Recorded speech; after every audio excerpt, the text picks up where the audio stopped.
बाप दादा के जमीन को नहीं बेच सकता बेटा, आखिर कौन से कारण है जिनके कारण बाप दादा के जमीन को बेटा नहीं बेच सकता है। तमाम पहलुओं पर बातचीत करने के लिए अभी हम परिहार के रजिस्ट्री ऑफिस में आए और सर से जानने का प्रयास करेंगे कि बाप दादा के जमीन को बेचने के लिए बेटा को पहले कौन सा काम कराना पड़ेगा जिनके बाद वो जमीन को बेच सकते। सबसे पहले तो सर हमारे चैनल पर आपका स्वागत है। Thank you. फिर था पहले लोगों का आना जाना था, अब कहीं ना कहीं कम हो गया, क्या कारण है सर? ये जब से कोर्ट का आदेश आया जी, उसके बाद से कुछ नियमों में बदलाव आए हैं जी, जैसे कि अब जिनके नाम से जमाबंदी है जी, स्थापित, जी, सिर्फ वही एज ए विक्रेता जी, बेच सकते हैं ज़मीन को। जिनके नाम से नहीं है वो नहीं बेच सकते हैं। जी, अब जैसे कि आप बोल रहे हैं कि बाप दादा की ज़मीन अगर बेटा बेचे या पोता बेचे जी, तो उसके लिए क्या प्रोसेस है। जी, तो अगर बाप दादा का ज़मीन में 2 शेयर है, 2 जी, बेटे हैं जी, और दोनों को के भी बच्चे बच्चे फिर आगे आगे हैं, जी, तो वंशावली बनाकर सबसे पहले अंचल में आपको जाने होंगे, जी, बंटवारा प्रॉपर करने होंगे। जी, उसके लिए प्रॉपर राजस्व विभाग एवं भूमि सुधार विभाग से जी, दिशा निर्देश भी आए हैं कि प्रत्येक जिले में शिविर लगा के अंचल में जी, शिविर लगाई जा रही है, जिसमें से यहाँ पर मंगलवार, बुधवार, बृहस्पतिवार 3 दिन शिविर का आयोजन किया गया है। जी, लोग अपना अपना बंटवारा कर सकते हैं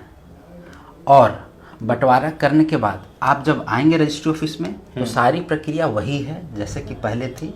आए, आप अपना अपॉइंटमेंट लिए, रजिस्ट्री हुई, फिर आप जाके नया जमाबंदी क्रिएट करवा सकते हैं। सर आपसे सवाल ये करेंगे कि कोर्ट के आदेश के बाद से और कोर्ट के आदेश से पहले जो कोर्ट का आदेश नहीं आया था उस समय में और अभी जो रजिस्ट्रेशन हो रहा है जमीन का, उसमें कितना का अंतर हुआ है सर? अगर अंतर की बात करें तो ऑन एन एवरेज 1/5वां हिस्सा आप कह सकते हैं कि रजिस्ट्री हो रही है। अगर पहले 40 के आसपास जी। दस्तावेज मार्च महीने में होती थी प्रत्येक दिन, जी, तो अब 7 या 8 दस्तावेज का निबंधन हो रहा है। जमाबंदी करवाने के लिए कहाँ भटकना पड़ता है, तो ऐसे लोगों के लिए क्या सुविधा है? पहले जमाबंदी कराना पड़ेगा तभी जाकर के वो रजिस्ट्रेशन कर सकते हैं? जी, अब तो डायरेक्शन क्लियर है कि बिना जमाबंदी के रजिस्ट्रेशन हो ही नहीं सकता है, जी। खास करके केवाला और गिफ्ट के दस्तावेजों में। बाकी दस्तावेज जैसे कि आप अपना विल लिखवा सकते हैं, वसीयत करवा सकते हैं, जी, तो इन तरह लीज वगैरह में ज़्यादा अभी कोई परेशानी नहीं है। जो पहले की प्रक्रिया थी वो आज भी है, पर दान और केवाला में जमाबंदी होने के बाद ही आप विक्रेता बन सकते हैं और निबंधन करा सकते हैं। और जो परेशानी की बात आप कर रहे हैं जी, कि अंचल ऑफिस का क्या प्रक्रिया है, जी, तो राजस्व विभाग के द्वारा ऑलरेडी एक पत्र निर्गत की जा चुकी है जी, जिसमें लोगों को अपील किया जा रहा है कि आप शिविर में जाएं, जी, अपना आवेदन जमा करें जिससे रिलेटेड आपको आवेदन जमा करने। अगर बंटवारा का करना है जी, तो स्व हस्ताक्षरित वंशावली बनाकर आप पेश कर सकते हैं। उसको एज ए साक्ष्य माना जा सकता है, जी, एफिडेविट कराने की ज़रूरत नहीं है। स्व हस्ताक्षरित अगर आप वंशावली देते हैं और जो भी डिटेल आप देते हैं उसके आधार पर अद्यतन की जाएगी, जमाबंदी क्रिएट की जाएगी। और कहीं अगर साक्ष्य की कमी है, जैसे कि रकबा छूट गया है, पुराना जमाबंदी का रसीद में रकबा छूटा हुआ है, वहाँ पर वो साक्ष्य का डिमांड कर सकते हैं कि आप प्रूफ लाइए कि आपका कितना रकबा था या कौन सा खेसरा था। अगर वो छूटा है तो उसके लिए प्रूफ का वो डिमांड कर सकते हैं, एफिडेविट का डिमांड कर सकते हैं। पर नॉर्मल खाता खेसरा या किसी में छोटी सी त्रुटि है टंकन से रिलेटेड कि हाँ प्रिंटिंग मिस्टेक है, उसमें स्व हस्ताक्षरित आप आवेदन देकर है कि 30 दिन के अंदर में अद्यतन करवा लीजिए। ये जमाबंदी नहीं करवाया, खतियानी जमीन है, तो उनको भी बेचने के लिए पहले जमाबंदी कराना पड़ेगा? जी, एकदम ये साफ साफ निर्देश है। जी, ये ऐसा इसलिए किया गया है कि कोर्ट में जो भी वाद जा रहे थे जी, उनमें ज़्यादातर केसेस में मतलब फैमिली डिस्प्यूट्स था जी, कि आपने हमारी ज़मीन को क्यों बेच दिया जी, या हमारी सहमति क्यों नहीं लिया। जी, इस तरह का ही केसेस कोर्ट में जा रहे थे। हम्म, अब जो नियम आई है इससे कोर्ट डिस्प्यूट्स की संख्या घटेगी जी।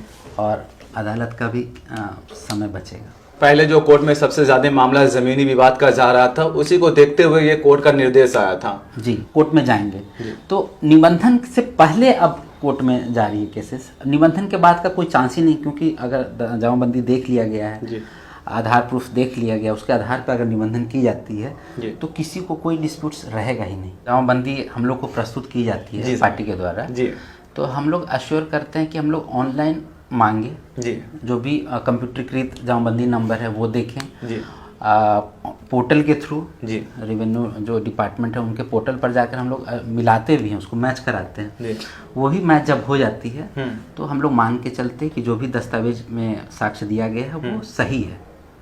अगर किसी का मैच नहीं हुआ, अगर डिसमैच हो गया, कोई तो एडिट करवा के लिया है, कोई फर्जी दस्तावेज तैयार करके लिया है, तो फिर ऐसे में उनके पहचान करना कितना मुश्किल नहीं, हो जाएगा? पोर्टल पे अगर जो भी दिया हुआ है डिटेल्स जी तो वो तो फुल प्रूफ है जी उसमें कोई छेड़छाड़ की नहीं जा सकती है। जी सर। तो जो भी दस्तावेज अगर प्रिंट आउट निकाल कर दिया गया है उनको हम पोर्टल से मैच कराते हैं। जी। तो मैच होने के बाद उसमें कोई असुविधा नहीं आनी चाहिए। कोर्ट का गाइडलाइन दिया गया था, इसके बाद से ये रहेगा या फिर इसमें कुछ बदलाव किया जाएगा?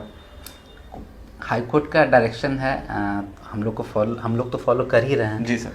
और ऐसी आशा की जा रही है कि ये लागू ही रहेगी, क्योंकि ये गुड इंटेंशन से हाई कोर्ट का डायरेक्शन आया है। जो भी वर्डिक्ट आया है वो गुड फेथ से आया है और लोगों के भला और हित में ही है। अब फ्रॉड करना मुश्किल हो गया है पहले की तुलना में, और जो भी निबंधित दस्तावेज होंगे उनका जमाबंदी भी अब आसानी से दाखिल खारिज हो सकेगी, क्योंकि यहाँ से हर चीज़ क्लियर है, बेचने वाला, खरीदने वाला, आधार, तो उनका भी आसान होगा।